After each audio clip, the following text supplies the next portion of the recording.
Salut, bonsoir à tous et bienvenue dans un autre épisode de votre émission préférée, La joie de vivre, une édition de bonne humeur et nous célébrons la vie. Nous sommes aujourd'hui le samedi, le 8 juin 2024. Nous commençons comme ça, en remerciant le Seigneur l'Éternel, notre Dieu, qui nous a donné cette grâce de dormir, nous réveiller et veiller à nos différentes préoccupations. Tout est grâce, nous rendons grâce à Dieu car il est merveilleux. Rendez grâce au Seigneur car il est bon. Je fais ce reportage aujourd'hui en provenance de notre studio ici dans la cité de Plano, dans le comté de Collin, le métroplex de Dallas-Fort Worth, dans le grand état du Texas, ouais, l'un des plus grands états ici aux États-Unis. Très belle journée, j'écoute comme ça de la belle musique du groupe Zangalewa, Ichibi Zangalewa, très bonne chanson qui a été utilisée comme ça, n'est-ce pas, pour railler les hommes, les forces armées au Cameroun. Ceux qui ont grandi au Cameroun connaissent comment cette chanson est, ils ont utilisé pour motiver, n'est-ce pas, les forces de défense et sécurité, les militaires, les gendarmes, les policiers, ils chantent beaucoup ça.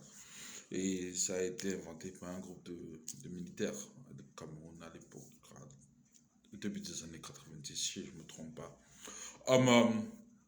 Et ça a été repris par Shakira pour faire une chanson pour la Coupe du Monde 2010 dans le Cameroun a du talent parce que les grands copient toujours de chez nous, n'est-ce pas? On se souvient de Michael Jackson et Rihanna qui ont copié Manu Dibango et maintenant Shakira qui copie les Zangalewa.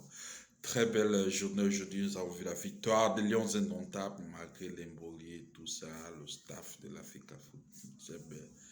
Les gens ont mis le maillot, n'est-ce pas? On a gagné le Cap Vert 4-1 pour, n'est-ce pas, être en pole position pour avoir nos billets pour le mondial 2026, le premier mondial de football qui sera organisé par 3 pays, le Canada, les États-Unis et le Mexique, avec la plupart des matchs, n'est-ce pas, aux États-Unis, dont 9 villes aux États-Unis, parmi une de ces villes, Dallas y serait. Donc moi-même, j'y serai là-bas au stade. C'est aussi qu'un ça, n'est-ce pas, ce jour, le 8 juin, on se souvient, en 1990, match d'ouverture du mondial 90, au stade San Siro de Milan, champion en titre Argentine affrontait les Lions indomptables et contre toute attente, le Cameroun a montré le rêve de ces jours-là, on a battu l'Argentine par 1-0, n'est-ce pas? Et c'est une inquiétude très iconique, on se souvient de ce but de François Emambik, n'est-ce pas, cette détente, ce saut qui fait en hauteur, là, peut-être 3 mètres, pour, n'est-ce pas, titer ce ballon et la mettre au fond des filets. Très très grande. À cette époque, on affrontait l'Argentine de Maradona, personnellement, qui était le meilleur joueur du monde à cette époque-là. C'est tout ce qu'on a pour vous aujourd'hui, n'est-ce pas? Juste pour continuer à distiller cette bonne humeur. Et de ce côté, il n'y a que de l'amour. Restez scotché à la joie de vivre. Je vous adore, je vous aime. Si prêt à Dieu, je serai avec vous demain. Bye bye.